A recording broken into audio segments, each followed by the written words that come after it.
میں شہین آباد گجرانوالہ کی تمام عوام کا شکریہ ادا کرتا ہوں جن کے جذبے نے رات موڑ امن آباد سے لے کر گجرانوالہ کے پل تک حکومت کو اس بات پر مجبور کر دیا ہے کہ وہ مذاکرات کرے.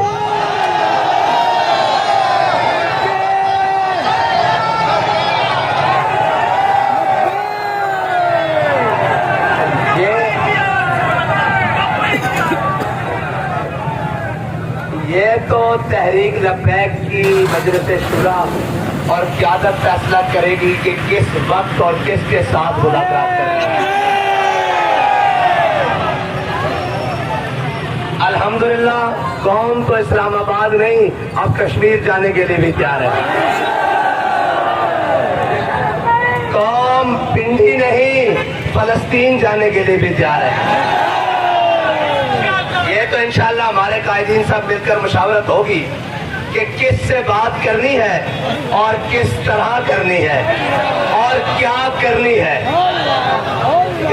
ہم تو یہ وہ اور لوگ ہوتے ہیں جو مذاکرات کا سوچ کے گھر سے نکلتے ہیں. ہم تو مذاکرات کا سوچ کر نہیں نکلتے. کوئی نکلا مذاکرات کا سوچ کر؟ ہاں جی ہم تو نکلے حضور سید عالم صلی اللہ علیہ وسلم کی ناموس کے لیے, ختم نبوت کے لیے, دین اسلام کے لیے اور عوام کے لیے. ہمارے ساتھ مذاکرات کی ضرورت تب پیش آئے کہ آپ کو ہمارے مطالبات کا پتہ نہ ہو. جو مطالبات ہیں انہیں مان لیں, وہ ساروں پر عمل درآمد کرے, پھر آگے مذاکرات کا بھی سوچا جاتا ہے انشاءاللہ. اور گجرانوالے والو لکھا سلام تو انو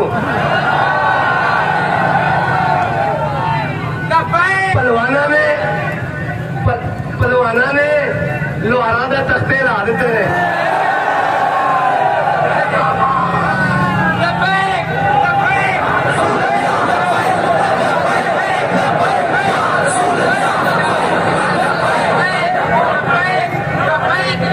بلکہ پلوانا نے شریفہ دے تختے لا دیتے ہیں.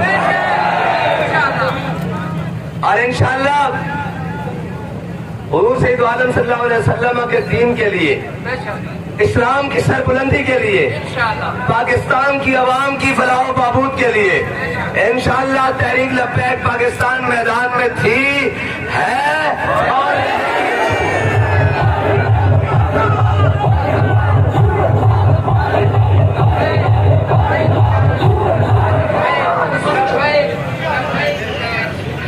اور محمد عربی کے غلاموں کا امتیاز ہے کہ ایک مذاکرات کے لیے رو رہا ہے, اسے پوچھنے کوئی نہیں جاتا. یہ آپ لوگوں کا اخلاص ہے, یہ آپ لوگوں کی لگن ہے, یہ آپ لوگوں کا جذبہ ہے, یہ آپ لوگوں کا عشق رسول ہے, یہ آپ لوگوں کی محنت ہے, یہ آپ لوگوں کے مشکلات کا سامنا کرنا ہے. کہ آج سارے کہتے ہیں آؤ جی بیٹھ کے گل کر رہے ہیں, میں کہا سوچنے اس بارے بھی انشاءاللہ.